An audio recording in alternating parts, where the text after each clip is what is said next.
Salutations everybody, it is Matty here today, and if there is one thing I consistently notice being discussed in my comment section, it is definitely the choice and consequence in video games and how hungry my viewer base is for that. And I know you guys love that in your games, so if there's one game you should definitely keep your eyes on in 2017 coming out apparently this November, it is Don't Nod's Vampyr. Now I think Don't Nod is a very underrated studio. They created Life is Strange, which is widely appreciated throughout the industry. It's a Telltale style game, but I think it has a little more gameplay elements, making it much more fun to play rather than just sit through and make some choices. On top of that, they also made a very underrated game, in my opinion personally, called Remember Me. Now this game takes place in a dystopian type of Paris, I believe, and it's all about taking memories from other people, and it has its own create your combo system. So Don't Nod is not afraid to experiment, and with Vampyr, they are coming across wildly ambitious. And so I wanted to take some snippets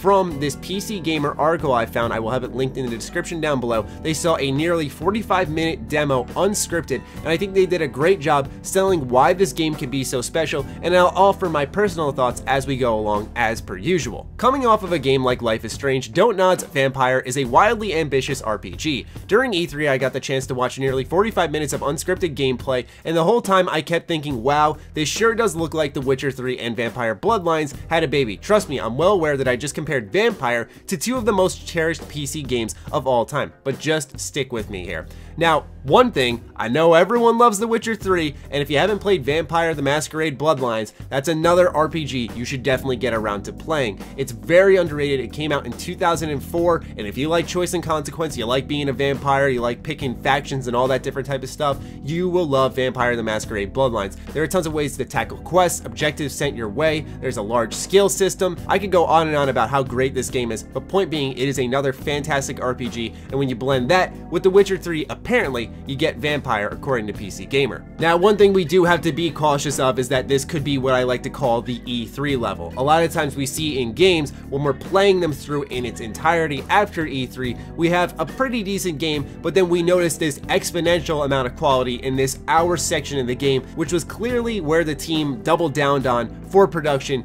during E3. You can easily tell. You see it, for example, with Thief. But my point being is that we always have to be cautious, especially when we're comparing it to The Witcher 3 and Vampyr Masquerade Bloodlines. I mean, that game currently holds the title for Vampyr titles, so who knows if Vampyr itself will actually challenge it for the throne. Vampyr's most exciting quality is the balancing act central to Jonathan's story. Unlike most RPGs, there are no generic NPCs walking Vampyr's dreary streets. Every person you see has a name, relationships, backstory, and associated quests. As a doctor, it is your mission to try and protect these people from other vampires and the cannibalistic skull who are starting to crop up in London's seedier areas. But in order to do so, you're going to have to feed on some of them to grow stronger. So if you didn't know, Vampyr takes place in a post-war London in 1918. As it mentions, you are a doctor. It's your mission to protect these people, but also, as you can tell, you can feed on these people. What happens when you feed on these people? We'll get into that in a little bit, but it's clear that you can level up. Now, the point being here is that the NPCs are actually going to be fully fleshed out, have a name, relationships connected to one another, and quests associated with them. Now, considering you can feed on these NPCs and they can die, that means that there is the potential to miss out on content. And I can't stress enough how important that is, because that encourages those additional playthroughs that we strive for in video games nowadays. There is such a gigantic void that if Don't Nod can nail this just right, we can see one of the most replayable RPGs in recent memory. Once again, I am not trying to hype this up to the high heavens. I'm just saying that there is some immense potential here if they nail the premise just right. So we mentioned the consequence of feeding. Feeding too recklessly, however, has its own set of dire consequences. Each district has its own health bar, and by murdering the citizens or compromising their safety during quests, that district becomes more unhealthy. Early on, that might mean merchant prices go up, or a side quest becomes unavailable because you've killed an important character. But feed too selfishly, and the district will fall into utter chaos. Monsters will invade and kill everyone inside, closing the door on all their stories and related quests. As Moreau stated, even if you abandon every district in London to this fate,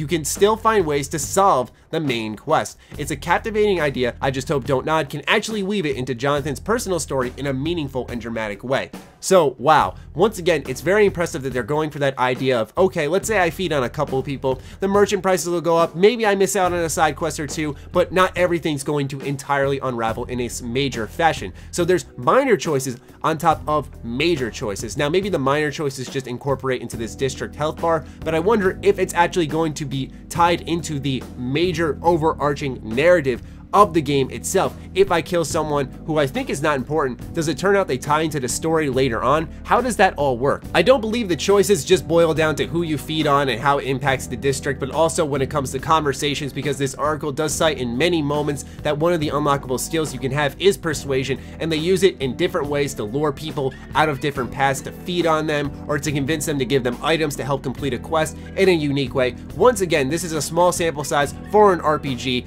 but based off the sample size we are seeing, there is a lot of potential here, and I really liked PC Gamer's article, so I wanted to give it a little shout out, encourage you guys to read it, and also just share my thoughts on Vampyr, saying that this is not a game you guys should sleep on. I know there's a lot of games coming out this fall. October is going to be insane, and I'm sure everyone's wallets are going to be dry by November, but provided this game comes out in November, if you appreciate games with choice and consequence, you should at least keep this on your radar. Keep an eye out for reviews and make sure to keep up on the coverage of this title, because I really think it can be something special. I'm not saying it will be, but there is a good chance it can be. So I'd love to hear your thoughts on Don't Nod's Vampyr in the comments down below. Other than that, be sure to follow me on Twitter, like me on Facebook. Those links are in the description down below, along with my Patreon. Do consider supporting that, as it fuels all the content we create here. Other than that, stay sexy, stay active. I love you all. Peace.